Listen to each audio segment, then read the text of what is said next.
স্রষ্টা একজন, তার সৃষ্টিতে অসংখ্য ডাইমেনশন। তিনি সেই স্রষ্টা যিনি লক্ষ লক্ষ কোটি কোটি বিলিয়ন বিলিয়ন বিশ্বসমূহের প্রতিপালক। যখন আপনি আল্লাহ রাব্বুল আলামিনের সাথে সেই হায়ার ফ্রিকোয়েন্সির কম্পাঙ্কে অনুরণিত হবেন, তখন সেখান থেকে স্পেস এবং টাইম যদি সরে যায়, তাহলে সেটা হবে ল অফ অ্যাট্রাকশনের সর্বোচ্চ পর্যায়ে। যখন ফলমূলের সিজন না, তখনও সেই ফলমূল অন্য ডাইমেনশন থেকে তার কাছে আসতো এবং তিনি বলতেন যে এটা আল্লাহ রাব্বুল আলামিনের রহমত। অণু পরমাণুর সাব অ্যাটমিক লেভেলের ইলেকট্রন বুঝতে পারতেছে যে তাকে কোনো মানুষ দেখছে এবং সেই মানুষের দেখার কারণে তারা একটা শৃঙ্খল আকার ধারণ করেছে। তো রাসূল করিম সাল্লাল্লাহু আলাইহি সাল্লাম প্রতিদিন 500 বারের বেশি তাওবা করতেন। তিনি ছিলেন নিষ্পাপ, তার তো তাওবা করার কোনো দরকার ছিল না। তারপরও তিনি তাওবা কেন করতেন যেন তার উম্মতরা তাকে দেখে শিখে এবং তার উম্মতরা তাওবা করে। তখন অটোমেটিকলি আমরা আল্লাহ রাব্বুল আলামিনের দিকে ধাবিত হব।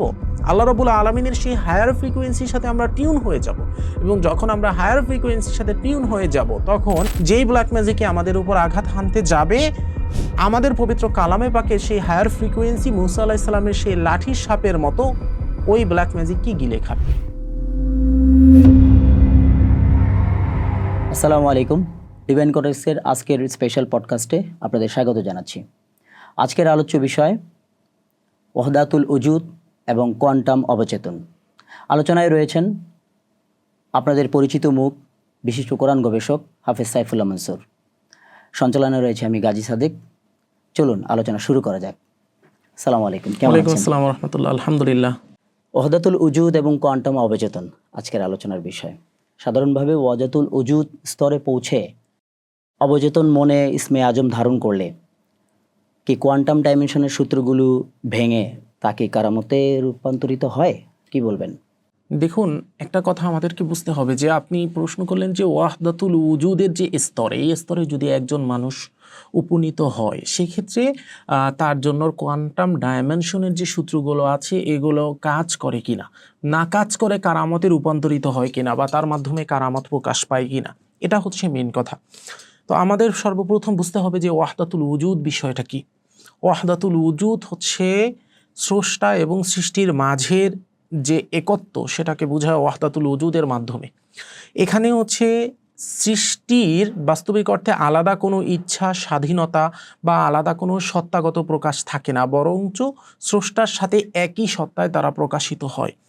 তো আমাদেরকে বুঝতে হবে যে আমাদের যে কোয়ান্টাম ডাইমেনশন রয়েছে, এই কোয়ান্টাম ডাইমেনশনগুলো ল কোন ক্ষেত্রে এফেক্টিভ হয় এবং কোন ক্ষেত্রে না। আমাদের ভিন্ন ভিন্ন ডাইমেনশনে ভিন্ন ভিন্ন ল এফেক্টিভ হয়। যেমন প্রথম ডাইমেনশন, দ্বিতীয় ডাইমেনশন, তৃতীয় ডাইমেনশন, আমরা সবাই তৃতীয় ডাইমেনশনে রয়েছি। চতুর্থ ডাইমেনশন হচ্ছে সময়, পঞ্চম ডাইমেনশন, ষষ্ঠ ডাইমেনশন, সপ্তম ডাইমেনশন, এভাবে অনেক ডাইমেনশন রয়েছে। তো এই যে চতুর্থ ডাইমেনশন যে সময়, এই সময় বাস্তবিক অর্থে কোন মানুষ বা কোন জীব বা কোন সৃষ্টির উপর নিজের আধিপত্য বিস্তার করতে পারে, যারা হচ্ছে চতুর্থ ডাইমেনশনের নিচে। তো চতুর্থ ডাইমেনশনের উপরে কিন্তু বাস্তবিক অর্থে সময়ের কোনো অস্তিত্ব নেই। তো ওয়াহদাতুল উজুদ বা বান্দা এবং স্রষ্টার ভিতরের যে একীভূত হওয়ার ব্যাপারটা, এটা যখন ঘটে, তখন বান্দা কিন্তু বাস্তবিক অর্থে আপনার এই তৃতীয় ডাইমেনশনে থেকেও সে স্রষ্টার সাথে হায়ার ডাইমেনশনের ভিতর এমন একটা সম্পর্ক তৈরি করে যে সে আছে এই তৃতীয় ডাইমেনশনে, কিন্তু তার ভিতর যে লগুলো অ্যাপ্লাই হচ্ছে সেটা হচ্ছে হায়ার ডাইমেনশনের। সহিহ বুখারীর 6502 নম্বর হাদিস, এবং আমরা যদি পবিত্র কালামে পাক দেখি তাহলে সূরা আনফালের 17 নম্বর আয়াত, এই হাদিস এবং আয়াত আমাদেরকে ওয়াহদাতুল উজুদের ব্যাপারটা একদম সুন্দরভাবে আমাদেরকে বুঝিয়ে দেয়। আমরা যদি সহিহ বুখারীর 6502 নম্বর হাদিস দেখি, সেখানে আল্লাহ তাআলা বলেছেন রাসূল করিম সাল্লাল্লাহু আলাইহি ওয়াসাল্লামের মাধ্যমে হাদিসে কুদসিতে, যে যখন আমি আমার বান্দাকে ভালোবাসি, তখন আমি আমার বান্দার সে কান হয়ে যায় যা দিয়ে সে শোনে, আমি তার সেই চোখ হয়ে যাই যা দিয়ে সে দেখে, এবং আমি তার হাত হয়ে যাই যা দিয়ে সে ধরে। একইভাবে আমরা যদি সূরা আনফালের 17 নম্বর আয়াত দেখি, সেক্ষেত্রে আল্লাহ রাব্বুল আলামিন বলছেন যে আপনি যখন ধুলো নিক্ষেপ করেছিলেন, তখন তা আপনি নিক্ষেপ করেননি, বরং আল্লাহ নিক্ষেপ করেছিলেন। বাস্তবতা হচ্ছে অবচেতন মন যখন ঐশী ফ্রিকোয়েন্সির সাথে একীভূত হয়ে যায়, তখন ফিজিক্সের যে সাধারণ নিয়মগুলো, এগুলো আর মানুষের উপর খাটে না। ব্যাপারটা হচ্ছে এটা যে আপনার অবচেতন মন হচ্ছে বাস্তবিক অর্থে আপনার আত্মিক শক্তি বা আত্মিক বহিঃপ্রকাশ। তো আপনি আছেন এই ডাইমেনশনে, আপনি আছেন তৃতীয় ডাইমেনশনে, কিন্তু আপনার অবচেতন মন যখন হায়ার ফ্রিকোয়েন্সির সাথে টিউন হয়ে যায়, তখন লগুলো আপনার জন্য সেইভাবে কাজ করে না যেইভাবে সাধারণ মানুষের জন্য কাজ করে। এ কারণে তখন মানুষের নিজ ইচ্ছায় না বরঞ্চ আল্লাহ রাব্বুল আলামিনের ইচ্ছায় তার মাধ্যমে অলৌকিক কর্মকাণ্ড প্রকাশিত হতে পারে, যেটাকে আমরা কারামত বলে আখ্যায়িত করি। এক্ষেত্রে বান্দার কোনো ব্যক্তিগত স্বাধীন ইচ্ছা নেই, এক্ষেত্রে রব্বুল আলামিনের ইচ্ছাধীন সব কিছু। যেভাবে আমরা পবিত্র কালামে পাকের এই আয়াতে দেখলাম যে রাসূল সাল্লাল্লাহু আলাইহি সাল্লামকে আল্লাহ বলতেছেন যে তুমি ধুলা নিক্ষেপ করনি, বরং আল্লাহ ধুলা নিক্ষেপ করেছিলেন। অনুরূপভাবে আমরা আরও জানতে পারলাম যেখানে বুখারী শরীফের 6502 নম্বর হাদিসে আল্লাহ পাক বলছেন যে আমি বান্দার হাত হয়ে যাই, বান্দার কান হয়ে যাই। আশা করি উত্তরটি পেয়েছেন। তো এই পর্যায়ে আমরা পরের আরেকটি বিষয় জানতে চাচ্ছি, যেমন ল অব অ্যাট্রাকশন কি সুফি শাস্ত্রের সেই গহীন অকাল্ট রহস্য যেখানে কোরআনিক ফ্রিকোয়েন্সি দিয়ে সাবকনশিয়াস মাইন্ডকে মহাজাগতিক ডাইমেনশনে যুক্ত করা হয়? দেখুন, ল অফ অ্যাট্রাকশন এবং সাবকনসিয়াস মাইন্ড, এই দুটি ধারণার দিকে যদি আমরা তাকাই তাহলে আমরা একটি জিনিস সেখানে খুব মানে নিগুড়ভাবে দেখতে পাই। সেটা হচ্ছে যে আল্লাহ রাব্বুল আলামিন পবিত্র কালামে পাকে এবং হাদিসে রাসূল কারীম সাল্লাল্লাহু আলাইহি সাল্লাম আমাদেরকে যে বিষয়টির দিকে সবথেকে বেশি গুরুত্ব আরোপ করেছেন সেটা হচ্ছে ইয়াকিন। আল্লাহ রসুল বলতেছেন আখলিস দিনাকা ইয়াকফিকাল আমালুল কলিল, অর্থাৎ তোমার ইমানকে খাঁটি করো, অল্প আমল তোমার নাজাতের জন্য যথেষ্ট হবে। আল্লাহ রব্বুল আলামিন পবিত্র কালামে পাকে বলতেছেন ওয়াবুদ রব্বাকা হাত্তা ইয়াতিয়াকাল ইয়াকিন, তুমি তোমার রবের ইবাদত করো যতক্ষণ না পরিপূর্ণ ইয়াকিনের স্তরে পৌঁছে যাও। তার মানে আমরা বুঝতে পারতেছি যে ইয়াকিন এমনই একটা জিনিস যেই জিনিস কোনো অসম্ভব জিনিসকেও সম্ভব করে দেয়। আমরা যদি ল অফ অ্যাট্রাকশন এবং the power of your subconscious mind নিয়ে গবেষণা করি, অধ্যয়ন করি, সেক্ষেত্রে আমরা দেখতে পাই যে সাবকনসিয়াস মাইন্ড বাস্তবিক অর্থে সব থেকে বেশি সাড়া প্রদান করে আপনার ইয়াকিনের উপরে। আপনি ইয়াকিন এমনভাবে করবেন যে সেটা আপনার অলরেডি আপনার সাথে সেটা হয়ে গিয়েছে, অলরেডি হ্যাপেন, অর্থাৎ ভবিষ্যতে হবে এমন কোনো চিন্তা না, বরঞ্চ বর্তমানে হয়ে গিয়েছে এবং সেটার জন্য আপনি আল্লাহ রাব্বুল আলামিনের কাছে শুকরিয়া বা গ্র্যাটিটিউড করতেছেন। এই যে ব্যাপারটা, এই ব্যাপারটাই হচ্ছে বাস্তবিক অর্থে সাবকনসিয়াস মাইন্ডের মেইন পাওয়ার কাজে লাগানোর মেইন প্রধান হাতিয়ার, এবং এটাই হচ্ছে ল অফ অ্যাট্রাকশনের প্রধান হাতিয়ার। আমরা যদি হাদিসের দিকে তাকাই সেক্ষেত্রে আমরা দেখতে পাই সহিহ বুখারীর 7405 নম্বর হাদিসে কুদসিতে আল্লাহ রাব্বুল আলামিন বলেন, আমি ঠিক তেমনই যেমনটি আমার বান্দা আমার প্রতি ধারণা বা বিশ্বাস রাখে। কথাটা বোঝার ট্রাই করেন, খুবই গহীন কথা। সহিহ বুখারীর 7405 নম্বর হাদিসে কুদসিতে আল্লাহ পাক বলতেছেন যে আমি ঠিক তেমন যেমনি আমার বান্দা আমাকে কল্পনা করে। কথাটা বোঝার ট্রাই করতেছেন? আপনি আপনার রবকে যেভাবে ধারণা বা বিশ্বাস করবেন আপনার জন্য আপনার রব সেভাবেই হয়ে যাবে। আপনি যদি আপনার রবকে অত্যন্ত কঠোর হিসাবে ইয়াকিন রাখেন, বিশ্বাস করেন এবং এই ইয়াকিন রাখেন যে না আপনাকে আপনার রব আযাব দিবে, আপনাকে ঝামেলায় পতিত করবে, আপনাকে কষ্টে রাখবে, তাহলে আপনার জন্য আপনার রব সেটাই হয়ে যাবে।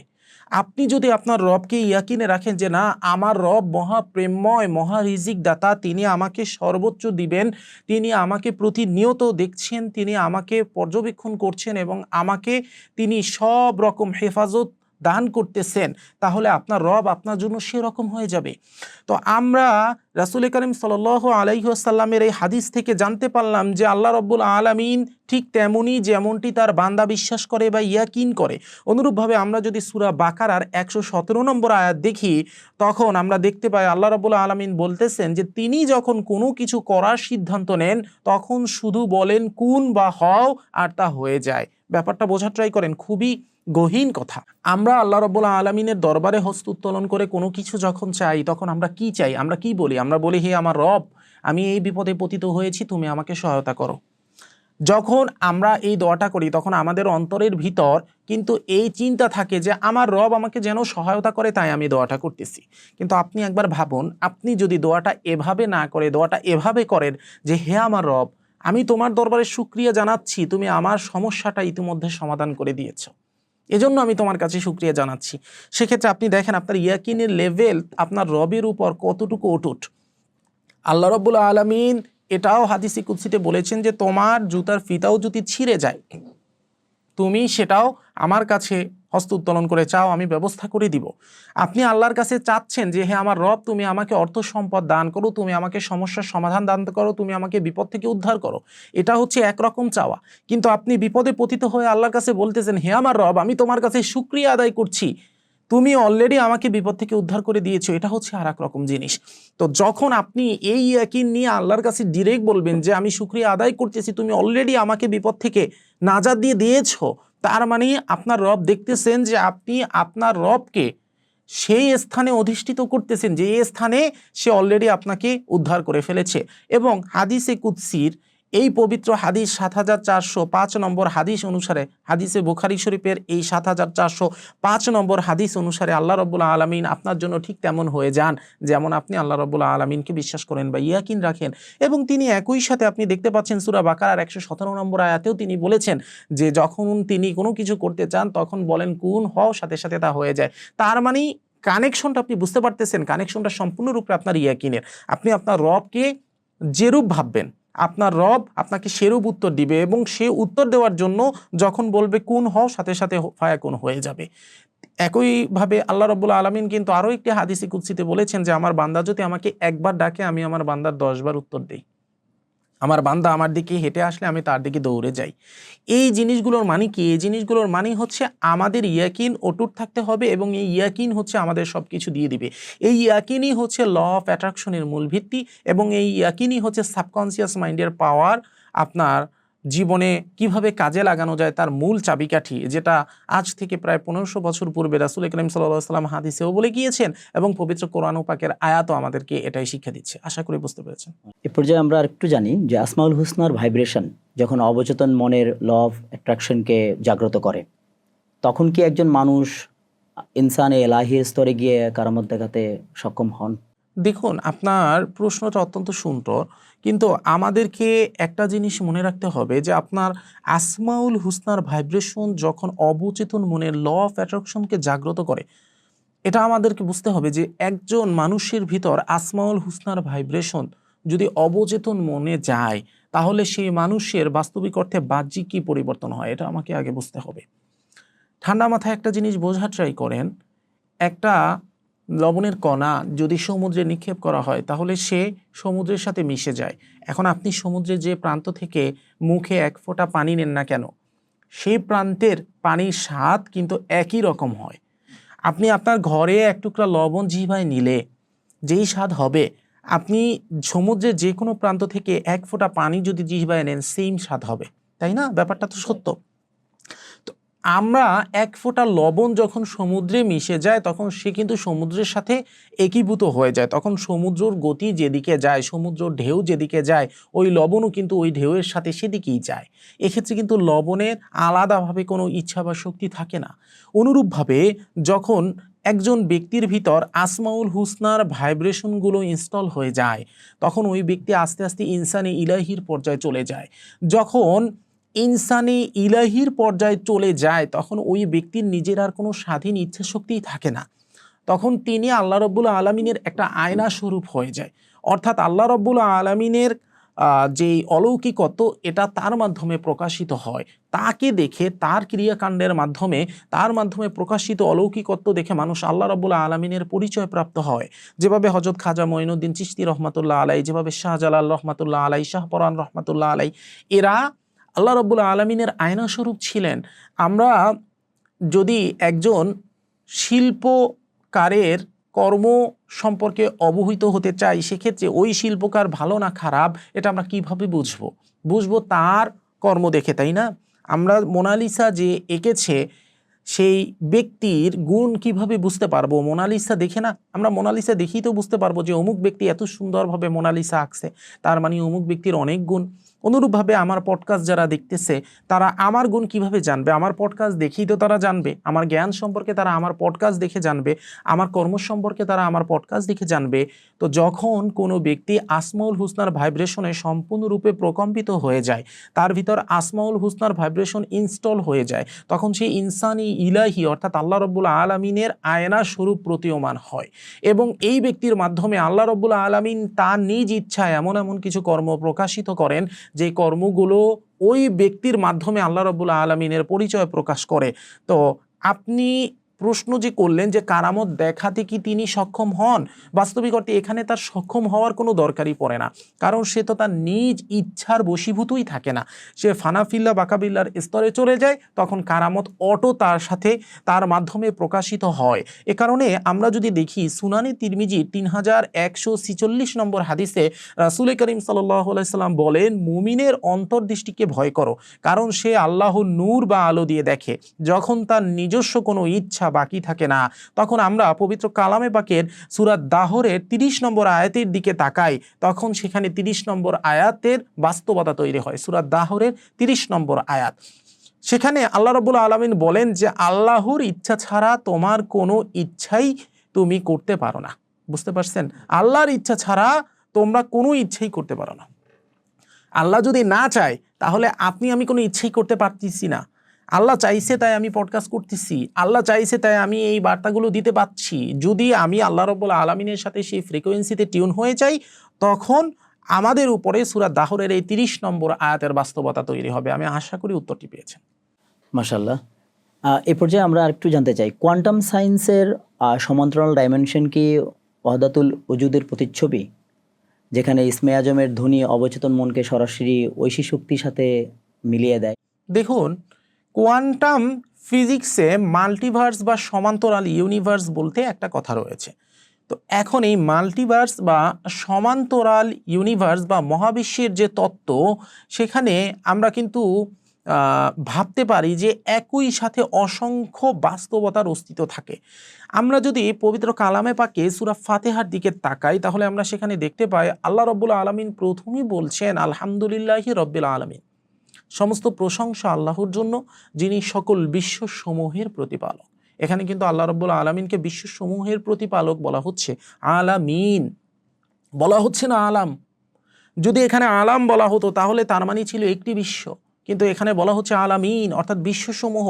তো সেক্ষেত্রে কোয়ান্টাম ফিজিক্সের মাল্টিভার্স বা সমান্তরাল বিশ্বের তত্ত্ব প্রমাণ করে যে একই সাথে অসংখ্য বাস্তবতার অস্তিত্ব সম্ভব। এবং পবিত্র কালামে পাকের এই পবিত্র আয়াত দ্বারাও আমরা বুঝতে পারতেছি যে বাস্তবিক অর্থেই অনেক ডাইমেনশন থাকা সম্ভব এবং অনেক মহাবিশ্ব থাকা সম্ভব।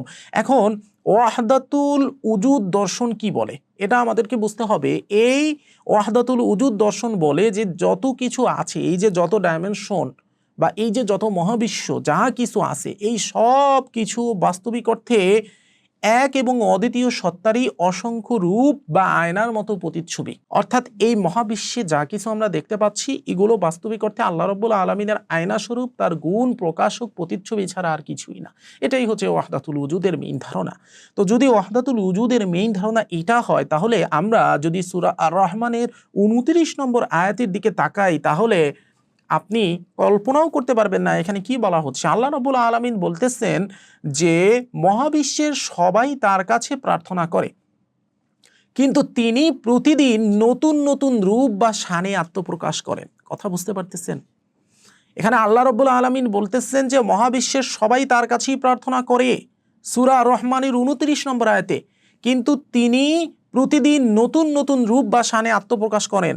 তাহলে আপনাকে বুঝতে হবে যে ইসমে আজম হলো সেই আলটিমেট কি বা এমন একটা ধ্বনিগত চাবিকাঠি, যা বাস্তবিক অর্থে অবচেতন মন যখন সেই চাবিকাঠি নিজের ভিতরে ইনস্টল করে নেয়, তখন তার সমান্তরাল ডাইমেনশনের অসংখ্য সম্ভাবনা বা তরঙ্গকে সরাসরি আল্লাহ রাব্বুল আলামিনের সেই পরম ঐশী শক্তির মূল উৎসের সাথে মিলিয়ে দেয়। আসল কথা হচ্ছে এটা যে দেখুন, স্রষ্টা একজন, তার সৃষ্টিতে অসংখ্য ডাইমেনশন। তিনি সেই স্রষ্টা যিনি লক্ষ লক্ষ কোটি কোটি বিলিয়ন বিলিয়ন বিশ্বসমূহের প্রতিপালক। এই লক্ষ লক্ষ কোটি কোটি বিলিয়ন বিলিয়ন বিশ্বসমূহ বাস্তবিক অর্থে আল্লাহ রাব্বুল আলামিনের শান এবং মান আমাদের কাছে প্রকাশ করার একটা মাধ্যম মাত্র। আমরা এই বিশ্ব জগতের দিকে তাকিয়ে এই বিশ্বজগতের সৌন্দর্য দেখে আল্লাহ রাব্বুল আলামিনের শান এবং মান বুঝতে পারি, তার অসীম শক্তি, তার তাজাল্লি সম্পর্কে আমরা ধারণা পেতে পারি। কিন্তু মহান পাক পরওয়ারদিগার রব্বুল আলামিন সূরা আর রহমানের এই পবিত্র আয়াতে 29 নম্বর আয়াতে যে কথাটা বললেন যে তিনি নতুন নতুন রূপ বা শানে আত্মপ্রকাশ করেন, এখানে আমাদেরকে বুঝতে হবে যে তিনি কিভাবে আত্মপ্রকাশ করেন। বাস্তবতা হচ্ছে এটা। দেখুন, আমরা যদি আমাদের এই কোরআনের প্রতিটি আয়াতের এত গভীর তত্ত্ব রয়েছে যে কোনো ব্যক্তি যদি ওই আয়াত নিয়ে গবেষণা করে, তাহলে তার ঈমান আকাশচুম্বী হবে এবং সে তার দৈনন্দিন জীবনের সকল সমস্যার সমাধানে এবং সকল প্রশ্নের উত্তর সে পেয়ে যাবে। আমরা আমাদের কিছুক্ষণ পূর্বের আলোচনায় বলেছিলাম যে আল্লাহ রাব্বুল আলামিন হাদিসে কুদসিতে বলতেছেন, আমার বান্দা আমাকে যেরূপ কল্পনা করে বা যেরূপ ইয়াকিন করে বিশ্বাস করে আমি তার জন্য সেরূপ হয়ে যাই। আর কোরআনের এই আয়াতে আল্লাহ পাক বলতেছেন যে তিনি সূরা আর রহমানের 29 নম্বর আয়াতে বলতেছেন যে তিনি প্রতি মুহূর্তে নতুন নতুন রূপ বা শানে আত্মপ্রকাশ করেন। তার মানে বোঝেন একই পৃথিবীতে কত প্রকার মানুষ, কত প্রকার জীব আছে, আল্লাহর কত প্রকার বান্দা আছে এই মহাবিশ্বে। কোন বান্দা আল্লাহ রাব্বুল আলামিনকে কিরূপ ইয়াকিন রাখতেছে, তাকে কিরূপ হচ্ছে থট করতেছে তার ব্যাপারে, সে তো সেই রূপ থট অনুসারেই তার জন্য আত্মপ্রকাশ করতেছে। তাহলে পৃথিবীতে যদি বিলিয়ন বিলিয়ন মানুষ থাকে, তাহলে বিলিয়ন বিলিয়ন মানুষ আল্লাহকে যেরূপ থট বা থিঙ্কিং করতেছেন, ইয়াকিন যেরূপ করতেছেন, আল্লাহ রাব্বুল আলামিন তার জন্য সেই রূপভাবে আত্মপ্রকাশ করতেছেন। এ কারণে আল্লাহ পাক পবিত্র কালামে পাকে বলতেছেন যে তিনি প্রতিদিন নতুন নতুন রূপ বা শানে আত্মপ্রকাশ করেন। এখন কোন শানে আল্লাহ রাব্বুল আলামিন আপনার প্রতি আত্মপ্রকাশিত হবেন, এটা সম্পূর্ণরূপে আপনার নিজের ইয়াকিন এবং নিজের থটের উপর নির্ভর করে। সুতরাং নিজের ইয়াকিনকে যদি অটুট করতে পারেন, নিজেকে যদি পজিটিভ ভাইব্রেশনে সম্পূর্ণরূপে অনুরণিত করতে পারেন, তাহলে আপনার জীবন পজিটিভিটিতে ভরে যাবে। পৃথিবীতে অনেক মানুষ আছে, প্রত্যেক মানুষের থট প্রত্যেক মানুষের ইউনিভার্স ক্রিয়েট করে। মাশাআল্লাহ। এই পর্যায়ে আমরা আরেকটু ভিন্ন প্রসঙ্গে আসি। অকাল্ট বিদ্যা এবং সুফি শাস্ত্রের মেলবন্ধনে অবচেতন মন যখন কোরআনের এনার্জি রিসিভ করে, জি, তখন কি ল অফ অ্যাট্রাকশনের মাধ্যমে স্পেস টাইমের পর্দা সরে যায়? দেখুন এখানে কথা হচ্ছে যে স্পেস এবং টাইম কি জিনিস সেটা আমাদেরকে বুঝতে হবে। আমি ইতিপূর্বে বেশ কিছু আলোচনায় বারবার বলেছি যে বাস্তবিক অর্থে আমাদের দৈনন্দিন জীবনে আমরা যা কিছু দেখতে পাচ্ছি এই সব কিছু হচ্ছে দুইটা জিনিসের ভিতর আবদ্ধ। একটা হচ্ছে আলামে মিসাল আর একটা হচ্ছে আলামে উজুদ। আলামে মিসাল হচ্ছে সেই বিশ্ব বা সেই সমান্তরাল মহাবিশ্বের ভিতরের সেই ডাইমেনশন যেখানে আল্লাহ রাব্বুল আলামিনের ইচ্ছা বা আমর কাজ করে, যেখানে আল্লাহ রাব্বুল আলামিনের কুন বা ফায়াকুন বলা কাজ করে। আর আলামে উজুদ হচ্ছে আমরা যা কিছু দেখতে পাচ্ছি তা, অর্থাৎ সেখানে বসে আল্লাহ রাব্বুল আলামিন আমর দিচ্ছেন, এখানে সব কিছু বাস্তবিক অর্থে হয়ে যাচ্ছে। দেখুন কোরআন কার বাণী? মহান পাক পরওয়ারদিগার রাব্বুল আলামিনের বাণী। তার মানে যদি কোনো বিদ্যা, সুফি শাস্ত্রের এমন কোনো বিদ্যা যেটা অবচেতন মনকে কোরআনের এনার্জি রিসিভ করাতে পারে, তার মানে হচ্ছে সে আল্লাহ রাব্বুল আলামিনের ফ্রিকোয়েন্সিতে ডিরেক্টলি টিউন হয়ে যাচ্ছে। যদি আল্লাহ রাব্বুল আলামিনের ফ্রিকোয়েন্সিতে কেউ টিউন হয়ে যায় তাহলে তার জন্য তো অবশ্যই স্পেস এবং টাইমের পর্দা সরে যাবে। কারণ আপনাকে বুঝতে হবে পবিত্র কালামে পাকে, আমরা যদি পবিত্র কালামে পাকের দিকে তাকাই তাহলে সূরা নামলের 40 নম্বর আয়াতে কিতাবের জ্ঞানধারী আসিফ বিন বারখিয়ার কথা আমরা দেখতে পাই, যিনি চোখের পলকের রানী বিলকিসের সিংহাসন নিয়ে এসেছিলেন। তো চোখের পলকে এই যে 5 মাসের দূরত্ব অতিক্রম করে তিনি রানী বিলকিসের সিংহাসন নিয়ে এসেছিলেন জেরুজালেমে, এটা স্পষ্টভাবে তিনি প্রমাণ করিয়ে দিয়েছিলেন যে স্পেস টাইম ফোল্ডিং বা তাইউল আর্থ তার মাধ্যমে প্রকাশিত হয়। তো তিনি এটা কিভাবে করেছিলেন? আসলে তো তিনি করেন নাই, তিনি হচ্ছে পবিত্র কালামে পাক, যেহেতু ওখানে বলা হচ্ছে কলা ইলমুম মিনাল কিতাব, যার ছিল কিতাবের জ্ঞান। তো এই কিতাব কি? এই কিতাব হচ্ছে আল্লাহ রাব্বুল আলামিনের বাণী বা আল্লাহ রাব্বুল আলামিনের জ্ঞান। তো সেই জ্ঞান থাকার কারণে আসিফ বিন বারখিয়া চোখের পলকে সিংহাসন নিয়ে আসতে পারলেন, তাই না?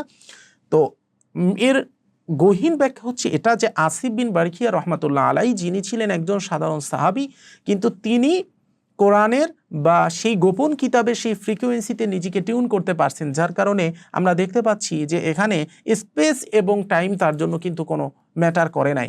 তো সে স্পেস এবং টাইমের ঊর্ধ্বে চলে গিয়েছিলেন। এছাড়াও আমরা যদি সূরা মারিজের 4 নম্বর আয়াতের দিকে তাকাই তাহলে আমরা দেখতে পাই আল্লাহ পাক বলছেন, ফেরেশতা এবং রূহ আল্লাহর দিকে আরোহণ করে এমন একদিনে যার পরিমাণ 50,000 বছরের সমান। এটি প্রমাণ করে যে কোরআনিক এনার্জি দিয়ে স্পেস টাইমের আপেক্ষিকতাকে অতিক্রম করা অতি সহজ, যা বাস্তবিক অর্থে ল অফ অ্যাট্রাকশনের সর্বোচ্চ পর্যায়। ল অফ অ্যাট্রাকশনের সর্বোচ্চ পর্যায় কেন? কারণ হচ্ছে ল অফ অ্যাট্রাকশন অনুসারে আপনি যা ভাবতেছেন মহাবিশ্ব আপনাকে তাই দিচ্ছে, তাই না? তো এই যে তাই দিচ্ছে, আপনি এখন ভাবতেছেন মহাবিশ্ব আপনাকে এখনই দিতে পারতেছে না, কেন? কারণ এখানে স্পেস এবং টাইমের একটা ব্যাপার আছে। অর্থাৎ আপনি যে জিনিসটা চাচ্ছেন মহাবিশ্ব ডিরেক্ট এখন না দিয়েও পরে দিচ্ছে, এর কারণ হচ্ছে স্পেস এবং টাইম। কিন্তু যখন আপনি আল্লাহ রাব্বুল আলামিনের সাথে সেই হায়ার ফ্রিকোয়েন্সির কম্পাঙ্কে অনুরণিত হবেন, তখন সেখান থেকে স্পেস এবং টাইম যদি সরে যায় তাহলে সেটা হবে ল অফ অ্যাট্রাকশনের সর্বোচ্চ পর্যায়ে। আশা করি উত্তরটি পেয়েছেন। মাশাআল্লাহ, চমৎকার। এবার একটু আমরা জানতে চাচ্ছি ইনসানে এলাহি যখন ওয়াহদাতুল উজুদের দর্শনে আসমাউল হুসনা জিকির করেন, তখন তার অবচেতন মন কিভাবে অন্য ডাইমেনশন থেকে কারামত ম্যানিফেস্ট করে? দেখুন, আমি ইতিপূর্বেই বলেছি যে ইনসান ইলাহি বাস্তবিক অর্থে কাকে বলে। আমাদের কয়েকটা জিনিস দেখতে হবে, ইনসানি ইলাহি কি জিনিস, ওয়াহদাতুল উজুদ কি জিনিস, তারপর আসমাউল হুসনার ফ্রিকোয়েন্সি বা কম্পাঙ্ক। ইনসানি ইলাহি বলতে হচ্ছে এমন একজন ইনসানকে বোঝানো হচ্ছে যেই ইনসানের ভিতর আল্লাহ রাব্বুল আলামিনের আসমাউল হুসনার কম্পাঙ্কগুলো অনুরণিত হচ্ছে, ইনস্টল হওয়া, আসমাউল হুসনার গুণগুলো ইনস্টল হওয়া। তো ইনসানি ইলাহি যে ব্যক্তি, যার ভিতর আসমাউল হুসনার গুণগুলো, কম্পাঙ্কগুলো অনুরণিত হয়, ইনস্টল হওয়া, সে তো ওয়াহদাতুল উজুদের ডিরেক্টই হচ্ছে আপনার একীভূত হওয়া একজন মানুষ। তার কাছে তার নিজের কোনো ইচ্ছাই নাই, আল্লাহর ইচ্ছাই তার ইচ্ছা। তো যখন এই রকম একটা স্তরে কোনো মানুষ উন্নীত হয়, তখন আল্লাহ রাব্বুল আলামিনের ইচ্ছা তার মাধ্যমে অটো প্রকাশ পায়, তার নিজের কারামত প্রকাশ করতে হয় না। কারণ কারামত কি জিনিস? কারামত হচ্ছে এমন জিনিস যেটা আল্লাহ রাব্বুল আলামিন মানুষের মাধ্যমে প্রকাশ করবেন। মানুষের এখানে কোনো ব্যক্তিগত ইচ্ছা বা স্বাধীনতা থাকবে না, সে আমি চাইলাম এখন হলো, এরকম হবে না।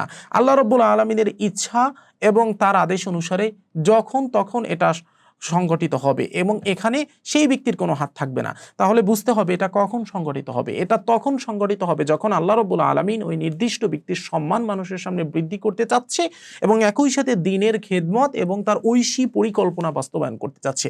এ ব্যাপারে আমরা যদি পবিত্র কালামে পাকের দিকে তাকাই, তাহলে আমরা সূরা কাহাফের 65 নম্বর আয়াতে দেখতে পাই, এখানে খিজির আলাইহিস সালাম সম্পর্কে আল্লাহ রাব্বুল আলামিন বলতেছেন যে আল্লাহ তাকে নিজের পক্ষ থেকে বিশেষ রহমত এবং ইলমে লাদুন্নি বা গুপ্ত দান করেছিলেন।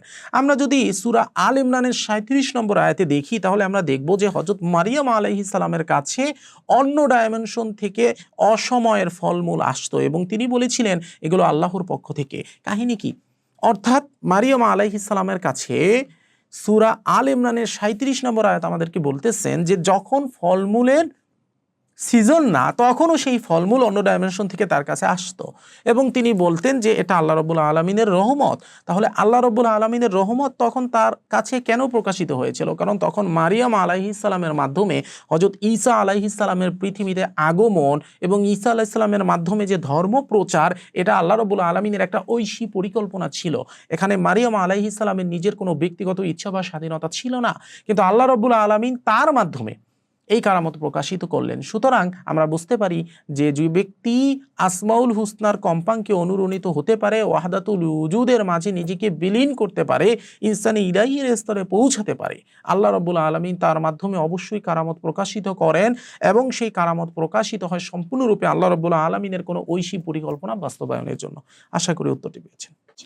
দুর্দান্ত, চমৎকার। আপনার বিজ্ঞানের অবজারভার ইফেক্ট এবং সুফি শাস্ত্রের মুরাকাবা কি একই বিন্দু, যেখানে অবচেতন মন ইসমে আজমের সাহায্যে রিয়েলিটি হ্যাক করে? দেখুন, এখানে আমাদেরকে বুঝতে হবে যে বিজ্ঞানের অবজারভার ইফেক্ট বাস্তবিক অর্থে কি। অবজারভার ইফেক্ট বলতে বাস্তবিক অর্থে বোঝায় যে একজন পর্যবেক্ষকের দৃষ্টি সাব অ্যাটমিক কণার আচরণ বদলে দিতে পারে। আমরা যদি সূরা কাফের 22 নম্বর আয়াতের দিকে তাকাই, তাহলে আল্লাহ রাব্বুল আলামিন বলতেছেন যে তুমি এই দিন সম্পর্কে গাফিল ছিলে, আজ আমি তোমার চোখের পর্দা সরিয়ে দিয়েছি, ফলে আজ তোমার দৃষ্টি অত্যন্ত প্রখর। একজন সুফি যখন গভীর মোরাকাবায় বসে ইসমে আজমের সাহায্যে মহাবিশ্ব পর্যবেক্ষণ করেন, তখন তার উপর বাস্তবিক অর্থে সূরা কাফের এই যে 22 নম্বর আয়াতের ব্যাপারটা, এটা অ্যাপ্লাই হয়। অর্থাৎ আল্লাহ রাব্বুল আলামিন তার রিয়াসাতের কারণে, তার সাধনার কারণে তার চোখের থেকে ওই পর্দা সরিয়ে দেন, যার কারণে তার দৃষ্টি অত্যন্ত প্রখর হয়। সে এমন এমন জিনিস দেখতে পায় যেই জিনিস হচ্ছে সাধারণ মানুষ দেখতে পায় না। সে এমন এমন বিষয় বুঝতে পারে যেই জিনিস সাধারণ মানুষের বোধগম্য নয়। তাহলে আমরা দেখতে পাই যে একজন পর্যবেক্ষক যদি নর্মালভাবে, একটা নর্মাল বা একজন আম মানুষই যদি একজন পর্যবেক্ষকের ভূমিকা পালন করে, তাহলে তার দৃষ্টিও অবজারভার ইফেক্ট অনুসারে সাব অ্যাটমিক কণার আচরণ বদলে দেয়। তাহলে একজন সুফি সাধকের কথা আপনি ভাবেন, যার অন্তর্দৃষ্টি খোলা, যার উপর দিয়ে আল্লাহ রাব্বুল আলামিন সেই পর্দাই সরিয়ে দিয়েছে, এরকম একজন ব্যক্তির আপনার পর্যবেক্ষণ করার ক্ষমতা এবং তার দৃষ্টি কতটা কি ঘটাতে পারবে। ঠান্ডা মাথায় ভাবেন। আমি আপনাকে বুঝাতে পারছি কিনা ব্যাপারটা আমি বুঝলাম না। আমি আপনাকে বুঝাচ্ছি এটা যে দেখুন, অবজারভার ইফেক্ট অনুসারে একজন সাধারণ মানুষ একজন সাধারণ মানুষ তার পর্যবেক্ষণের মাধ্যমে যে সাব অ্যাটমিক লেভেল পর্যন্ত চেঞ্জ করে দিতে পারে। এটার কারণটা কি সম্পূর্ণ কাহিনী যদি আমি বলি দর্শকদেরকে, তাহলে দর্শক বুঝতে পারবে যে কিছু বিজ্ঞানী এটা প্রমাণ করে দেখেছেন যে যদি তারা কিছু ইলেকট্রন ছুঁড়েছেন, ইলেকট্রন ছুঁড়ে তারপর দেখেছেন যে যদি ওই ইলেকট্রনের দিকে তাকিয়ে থাকা হয় তাহলে ইলেকট্রনগুলো একই সারিতে দাঁড়িয়ে থাকে।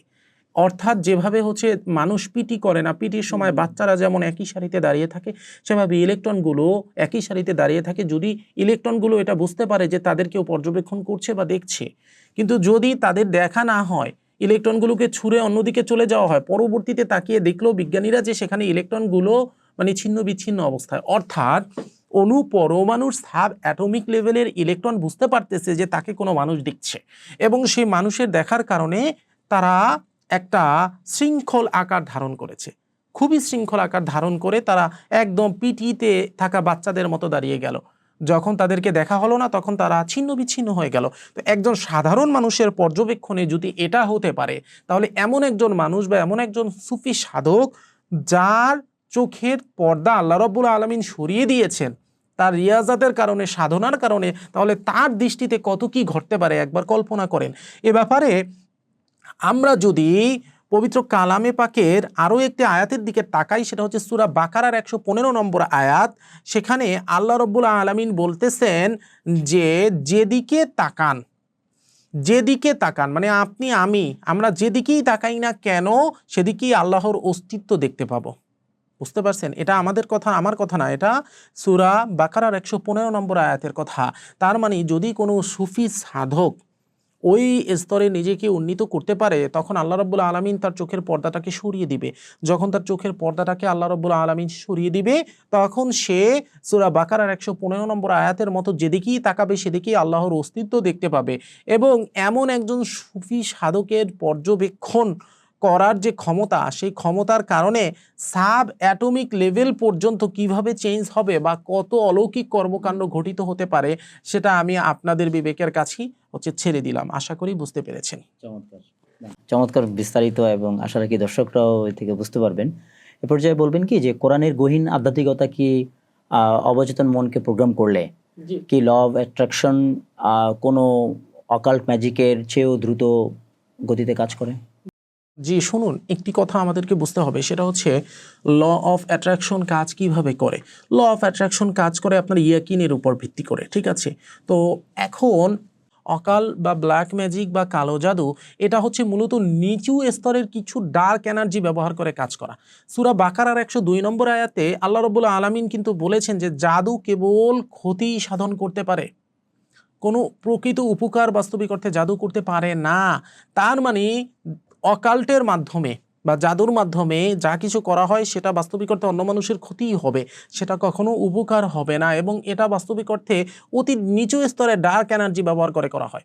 তাহলে আমরা সূরা বাকারার 102 নম্বর আয়াত থেকে যখন এটা জানতেই পারলাম যে জাদু সবসময় ক্ষতিই সাধন করে, ভালো কোনো কিছু করতে পারে না, সেক্ষেত্রে আমরা কোরআনের গহীন আধ্যাত্মিকতার দিকে যদি তাকাই, তাহলে আমরা সূরা ইউনুসের 81 নম্বর আয়াতের দিকে তাকালে দেখতে পাই হযরত মূসা আলাইহিস সালাম জাদুকরকে বলেছিলেন, যারা জাদুকর ছিলেন তারা হযরত মূসা আলাইহিস সালামের দিকে যখন আপনার তাদের জাদুকৃত বস্তু নিক্ষেপ করলেন, তখন তা সর্প আকার ধারণ করলো। যখন সর্প আকার ধারণ করে তখন হযরত মূসা আলাইহিস সালাম জাদুকরদেরকে আপনার এই কথা উদ্দেশ্য করে বলতেছিলেন যে তোমরা যা এনেছো তা জাদু, নিশ্চয়ই আল্লাহ একে এখনই বাতিল করে দিবেন। এরপর হযরত মূসা আলাইহিস সালাম তার নিজের লাঠি মারলেন এবং সেই লাঠির সাপ বাস্তবিক অর্থে জাদুকরদের সব সাপকে গিলে ফেললো। তাহলে আমরা এখানে কি জিনিস বুঝতে পারি, সেটা হচ্ছে যে আল্লাহ রাব্বুল আলামিন সূরা ইউনুসের 81 নম্বর আয়াতে স্পষ্ট বলে দিচ্ছেন যে তোমরা যা এনেছো তা জাদু, নিশ্চয়ই আল্লাহ একে এখনই বাতিল করবেন। অনুরূপভাবে আল্লাহ রাব্বুল আলামিন কোরআনিক ফ্রিকোয়েন্সি দিয়ে অবচেতন মনকে প্রোগ্রাম যদি কোনো ব্যক্তি করে, তাহলে সে বাস্তবিক অর্থে মহাবিশ্বের মূল যে সোর্স, সেই সোর্সের সাথে সংযুক্ত হয়ে যায়। আপনার প্রশ্নটা ছিল কোরআনিক ফ্রিকোয়েন্সি। তো কোরআনিক ফ্রিকোয়েন্সি জিনিস কি? কোরআনিক ফ্রিকোয়েন্সি তো কখনো জাদু না। কোরআনিক ফ্রিকোয়েন্সি কে? কোরআনিক ফ্রিকোয়েন্সি হচ্ছে স্বয়ং আল্লাহ রাব্বুল আলামিনের মুখ থেকে বের হওয়া বাণী মোবারক এবং আল্লাহ রাব্বুল আলামিনের সর্বোচ্চ হায়ার ফ্রিকোয়েন্সি। মহাবিশ্বের সর্বোচ্চ হায়ার ফ্রিকোয়েন্সি। তো যখন মহাবিশ্বের সর্বোচ্চ হায়ার ফ্রিকোয়েন্সির সাথে কোনো ব্যক্তি অনুরণিত হয়, তখন বাস্তবিক অর্থে তার মাধ্যমে ল অফ অ্যাট্রাকশন বলেন বা হচ্ছে অবচেতন মন বলেন, power of your subconscious mind বলেন, যাই বলেন না কেন, তার মাধ্যমে যেটাই সংগঠিত হোক না কেন, ল অফ অ্যাট্রাকশনের মাধ্যমে হচ্ছে যে ম্যাজিক সংগঠিত হবে বা মিরাকেল সংগঠিত হবে বা কারামত সংগঠিত হবে বা আপনার সাবকনসিয়াস মাইন্ডের পাওয়ারের মাধ্যমে তার মাধ্যমে যে কারামত সংগঠিত হবে, সেটা সম্পূর্ণরূপে হচ্ছে আপনার এই জাদু থেকে অনেক অনেক হায়ার লেভেলের। যেভাবে হযরত মুসা আলাইহিস সালামের সাপ আপনার জাদুকরদের গিলে খেয়েছিল, সেভাবে পবিত্র কোরআনুল কারীমের আয়াতের ফ্রিকোয়েন্সিতে অনুরণত ব্যক্তির মাধ্যমে প্রকাশিত কারামত যে কোনো জাদুকে মুহূর্তের ভিতর ধ্বংস করে দিবে। কারণ আল্লাহ রাব্বুল আলামিন সকল কিছুর ঊর্ধ্বে এবং আল্লাহ রাব্বুল আলামিনের সেই শক্তি যে কোনো জাদুকে মুহূর্তের ভিতর ধ্বংস করে দিতে সক্ষম। এ কারণেই রাসূল করিম সাল্লাল্লাহু আলাইহি ওয়াসাল্লামের উপর জাদু করা হয়েছিল। তো জাদু করার পর রাসূল করিম সাল্লাল্লাহু আলাইহি ওয়াসাল্লামকে কেন সূরা নাস এবং ফালাক পড়তে দেওয়া হলো? মানুষ অনেকে প্রশ্ন করতে পারে বা অনেকে ভাবে যে রাসূলকে আল্লাহ রাব্বুল আলামিনের উপর ইয়াকিন ছিল না, তারপর কেন তার উপর জাদু করা হলো? এর কারণ হচ্ছে আমাদের রাসূল করিম সাল্লাল্লাহু আলাইহি ওয়াসাল্লামের জীবনের প্রত্যেকটা ঘটনা আমাদের জন্য শিক্ষণীয়। তিনি তার জীবনে যা কিছু করেছেন সব আমাদের শিক্ষার জন্য করেছেন। বুঝতে পেরেছেন? তো রাসূল করিম সাল্লাল্লাহু আলাইহি ওয়াসাল্লাম প্রতিদিন 500 বারের বেশি তাওবা করতেন। তিনি ছিলেন নিষ্পাপ, তার তো তাওবা করার কোনো দরকার ছিল না। তারপরও তিনি তাওবা কেন করতেন? করতেন যেন তার উম্মতরা তাকে দেখে শিখে এবং তার উম্মতরা তাওবা করে। অনুরূপভাবে তার উপর কখনোই ব্ল্যাক ম্যাজিক কাজ করতো না, কিন্তু তারপরও আল্লাহ কেন তার উপর ব্ল্যাক ম্যাজিকটা কাজ করালেন? কারণ তার মাধ্যমে সূরা নাস এবং ফালাক যে আমাদের উপর নাজিল হয়েছে, সেই সূরা নাস এবং ফালাক শিক্ষার মাধ্যমে যেন আমরা আল্লাহ রাব্বুল আলামিনের কাছে আশ্রয় প্রার্থনা করতে পারি এবং উম্মত ব্ল্যাক ম্যাজিক ও কালো জাদু এবং খারাপ জিন থেকে বেঁচে থাকতে পারে। এ কারণে প্রত্যেকটা আয়াতে বলা হচ্ছে যে আমি আশ্রয় চাচ্ছি আল্লাহর কাছে, আমি আশ্রয় চাচ্ছি ঊষার প্রভুর নিকট, আমি আশ্রয় চাচ্ছি মানুষের প্রভুর নিকট, তিনি যা তৈরি করেছেন তার অনিষ্ট থেকে। এর মানে হচ্ছে যখন আমরা সূরা নাস এবং ফালাক ওই ইয়াকিন সহকারে পড়ব, আল্লাহ রাব্বুল আলামিনের কাছে আশ্রয় চাবো, তখন অটোমেটিকলি আমরা আল্লাহ রাব্বুল আলামিনের দিকে ধাবিত হব। আল্লাহ রাব্বুল আলামিনের সেই হায়ার ফ্রিকোয়েন্সির সাথে আমরা টিউন হয়ে যাব এবং যখন আমরা হায়ার ফ্রিকোয়েন্সির সাথে টিউন হয়ে যাব, তখন এই বিশ্বজগতের কোনো ব্ল্যাক ম্যাজিক আমাদের উপর কাজ করতে পারবে না। যেই ব্ল্যাক ম্যাজিকে আমাদের উপর আঘাত হানতে যাবে, আমাদের পবিত্র কালামে পাকে সেই হায়ার ফ্রিকোয়েন্সি মুসা আলাইহিস সালামের সেই লাঠির সাপের মতো ওই ব্ল্যাক ম্যাজিককে গিলে খাবে। আশা করি বুঝতে পেরেছেন। ধন্যবাদ আলোচক, আপনাকে চমৎকার আপনার আমাদের এই প্রশ্নের উত্তরগুলো দিলেন। সুপ্রিয় দর্শক যারা দেখছেন, আশা রাখি আমাদের আজকের এই পডকাস্ট আপনাদেরকে বিশেষভাবে উপকৃত করবে। আবারও ফিরে আসব নতুন এক পডকাস্টে। সে পর্যন্ত ভালো থাকবেন। সবাইকে ধন্যবাদ। আসসালামু আলাইকুম ওয়া রাহমাতুল্লাহি ওয়া বারাকাতুহু।